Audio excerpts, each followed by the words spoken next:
सुप्रभात। जय श्री कृष्ण।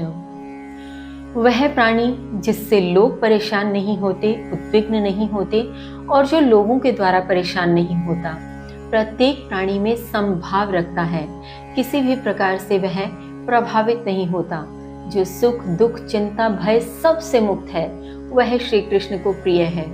वह प्राणी जो इच्छाओं से रहित है, जो शुद्ध निर्मल हृदय वाला है, जो अपने प्रत्येक कार्य को करने में दक्ष है, कुशल है, चतुर है और अपने द्वारा किए जा रहे प्रत्येक कार्य का सर्वप्रथम ही परित्यागी है, यानी उसके प्रति मिलने वाले फल के प्रति जरा सा भी महत्वाकांक्षी नहीं है।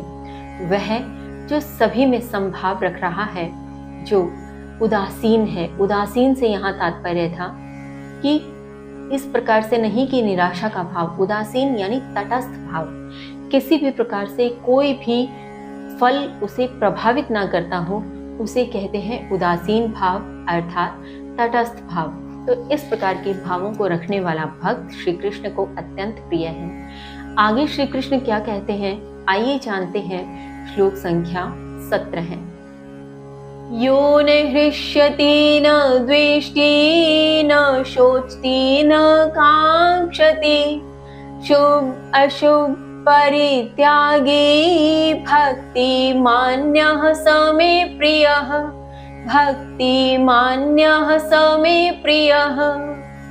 श्री कृष्ण कहते हैं, जो न हर्षित होता है, न द्वेष करता है, न शोक करता है और न आकांक्षा करता है, जो शुभ और अशुभ परित्यागी है, वह भक्ति मुझे प्रिय है।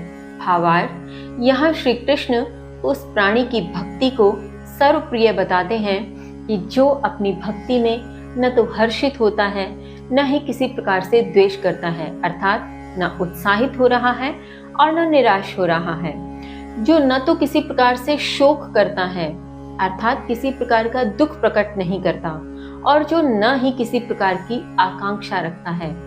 ऐसा प्राणी जो शुभ और अशुभ दोनों प्रकार से ही परित्यागी है, जिसकी चर्चा हम पूर्व में भी कर चुके हैं कि शुभ फल मिलने पर न तो उत्साहित होता है और अशुभ फल मिलने पर न ही निरुत्साहित होता है, अर्थात किसी भी प्रकार से कोई प्रभाव उस पर नहीं पड़ता।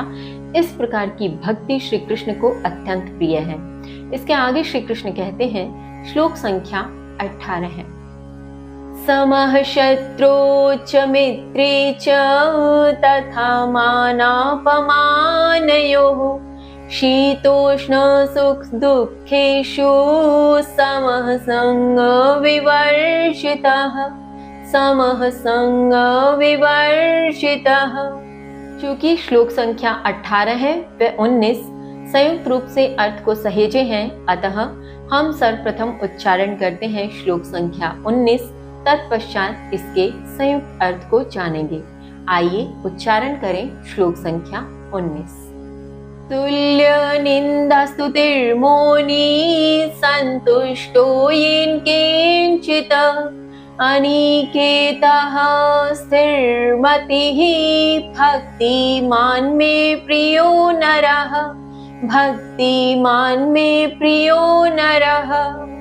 श्री कृष्ण कहते हैं, शत्रु और मित्र में तथा मान और अपमान में समान, सर्दी गर्मी में और सुख दुख में समान, आसक्ति से रहित, निंदा और स्तुति में समान, मौन, संतुष्ट और किसी भी प्रकार से घर की आसक्ति से रहित, स्थिर बुद्धि वाला वह भक्ति युक्त भक्त मनुष्य मुझे प्रिय है। भावार्थ, यह श्री कृष्ण उस प्राणी के विषय में कहते हैं जिसकी भक्ति, जिसका मन, जिसकी स्थिरता इतनी है कि वह शत्रु और मित्र में समभाव वाला है, वह मान और अपमान में समान भाव रखने वाला है, जिसे सर्दी और गर्मी प्रत्येक प्रकार से अलग अलग रूप में प्रभावित नहीं करते, जिसे किसी भी प्रकार से सुख और दुख प्रभावित नहीं करते, जो प्रत्येक प्रकार की आसक्ति से रहित है, अर्थात चर अचर जगत की कोई भी भौतिक और किसी भी प्रकार की जैविक जो भी यहाँ पदार्थ हैं, जो भी जीव हैं, उनमें से किसी के प्रति भी वह आसक्त नहीं है, जो निंदा और स्तुति में भी समान है, अर्थात उसकी निंदा हो रही हो अथवा उसका गान हो रहा हो, वह प्रत्येक भाव में समान है, जिसे किसी भी प्रकार से कोई दुख कोई पीड़ा नहीं, जो संतुष्ट है, जो मौन है, जिसने मौन को अपना एक साध्य बना रखा है, साधन बना रखा है, और जो किसी भी प्रकार से अनिकेत अर्थात घर की किसी भी प्रकार की आसक्ति से रहित है, ऐसा स्थिर बुद्धि वाला, ऐसा स्थिर भक्ति करने वाला भक्त श्री कृष्ण को अत्यंत प्रिय है। इसके आगे श्री कृष्ण क्या कहते हैं जानेंगे कल। तब तक के लिए जय श्री कृष्ण।